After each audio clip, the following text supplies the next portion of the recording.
My sister uninvited me from her elite gala because I was too simple for her sophisticated guests. Weeks later, she walked into a diplomatic reception and discovered I was the State Department interpreter the Kenyan ambassador personally requested to lead the event. The invitation sat on my counter for 2 weeks before the follow-up call. Vanessa's annual summer gala at the Harbor Club. Black tie, 200 guests, the city's elite. My name had been on the list. Past tense. Claire, I need to be honest, Vanessa said, her voice carrying concern mixed with condescension. Michael and I are worried you might feel uncomfortable at the gala. The guest list has gotten very sophisticated. Diplomats, executives, people from Michael's international circles. You know how you get at these things. A little lost, a little overwhelmed.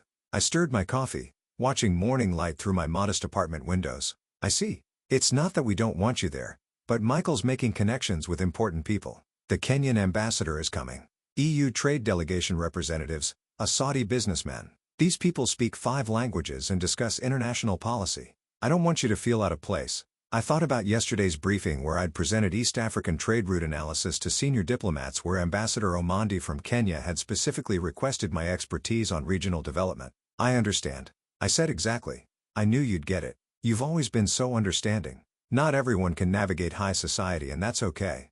You have your little translation job, your quiet life. That's perfect for you. My little translation job. Senior interpreter and cultural liaison for the State Department. But I'd never corrected her. Never mentioned that I facilitated negotiations between foreign dignitaries and U.S. officials, that I'd briefed the Secretary of State last month, that I held top-secret clearance. Thanks for being honest, I said. You're the best. Oh, don't worry about sending a gift. I know money's probably tight. Love you. She hung up before I could respond. That was 3 weeks ago. Since then, I'd watched Vanessa's Instagram document every gala detail. The custom Valentino gown, imported orchids, the 5-tier globe cake symbolizing Michael's international vision, seating chart photos carefully cropped to hide my absence. My coworker Derek had noticed. Isn't that your sister? The Harbor Club Gala is the same night as the trade reception. The one Ambassador Omondi is hosting. What a coincidence, I'd said. You're the lead interpreter for the Kenyan delegation's visit, right? I am. Does your sister know you work with these people? I just smiled and returned to translating from Swahili. The day arrived warm and clear. I spent the morning at State finalizing logistics. Ambassador Omondi was announcing a major partnership initiative. Several key staff would attend along with EU representatives and business leaders interested in East African investment. Claire, we need you there by 7. My supervisor Margaret said the ambassador specifically requested you as primary interpreter. Says you're the only one who understands Kikuyu business customs. I'll be there at 6:35. My phone buzzed. Claire, emergency with the florist. Can't talk long. Just wanted to say I hope you have a nice quiet evening. Maybe order takeout, watch a movie, something relaxing and simple. Love you. Gone before I could reply. I finished my makeup, pinned my hair in a sophisticated updo, and called a car. The trade reception was at the Meridian overlooking the harbor, less than a /4 mile from the Harbor Club. I arrived at 6:20. Ambassador Omondi stood near the entrance with his chief of staff, Clarera. He smiled, switching to Swahili. Thank you for coming early. I wanted to review key points before guests arrive. We spent 20 minutes on his speech, discussing translation nuances, confirming name pronunciations. His chief of staff, David Kamani, joined us to review expected attendees. Several American business leaders will be here, Ambassador Omondi said, including Michael Chin. His firm has expressed interest in Nairobi infrastructure projects. I understand you know him. He's my brother-in-law, I said carefully. Excellent. Then you can make proper introductions, though I'm sure you've already discussed opportunities with him. I smiled non-committally. Michael had no idea I worked in international trade. No idea I'd spent 6 months helping develop the very partnership he hoped to benefit from. Guests began arriving at 7. I positioned myself near the ambassador, ready to interpret. The room filled with diplomats, business leaders, government officials. At 7:15, I saw them. Michael first in an expensive tuxedo scanning the room confidently. Then Vanessa stunning in her Valentino gown, diamonds at her throat. They were with Michael's business partners and spouses. Vanessa's eyes swept the room, cataloging, assessing, looking for important people Michael needed to impress. Her gaze passed over me twice without recognition. Just another staffer in evening wear. Ambassador Omondi touched my elbow. Claire, I should greet the new arrivals. That's Michael Chin. Yes, Your Excellency. We crossed the room together, the ambassador's presence commanding attention. Conversations paused. We stopped directly in front of Michael and Vanessa. Mr. Chin. Ambassador Omondi extended his hand. Ambassador Francis Omondi, thank you for coming. Michael's professional smile was immediate. Ambassador, the honor is mine. I've been looking forward to discussing infrastructure opportunities. Before we discuss business, the ambassador interrupted gently. I must thank the person who made this partnership possible. He turned to me, his smile genuine. Claire has been instrumental in developing this initiative. Her understanding of both American and Kenyan business culture, her regional development expertise, her tireless work over 6 months. Without her, this evening wouldn't be happening. Vanessa's eyes finally focused on me. Really saw me. Her expression cycled through confusion, recognition, dawning horror. Claire works with you. Michael's professional mask slipped. Works with me. Mr. Chin. Claire is our senior cultural liaison for East African Affairs, one of the State Department's most valued interpreters and policy advisors. I requested her specifically for this delegation visit. She's been my right hand throughout partnership development. I didn't know, Michael said, looking at me as if seeing me for the first time. Vanessa had gone pale under her makeup. Clara, you never said you told us you did translations. I do translations, I said calmly. Among other things, David Kamani joined us with champagne glasses. He handed one to me. Clara, the EU delegation just arrived for asking for you something about tomorrow's trilateral meeting. Excuse me, I said. Your Excellency, shall we greet the European representatives? Ambassador Omondi offered his arm and we moved across the room, leaving Vanessa and Michael in stunned silence. The next hour unfolded naturally. This was my job, my actual life. I interpreted between the ambassador and German trade representatives, facilitated introductions between Kenyan business leaders and American investors, switched seamlessly between English, Swahili, and French, bridging gaps, clarifying nuances, making connections. Everywhere I went, I felt Vanessa's eyes following me. I was discussing agricultural export regulations with a Dutch delegate when Margaret appeared. Claire, someone asking for you. Says she's your sister. She's quite insistent. I'll handle it. Vanessa had positioned herself near the private meeting room's corridor away from the main reception. Her carefully maintained composure was cracking.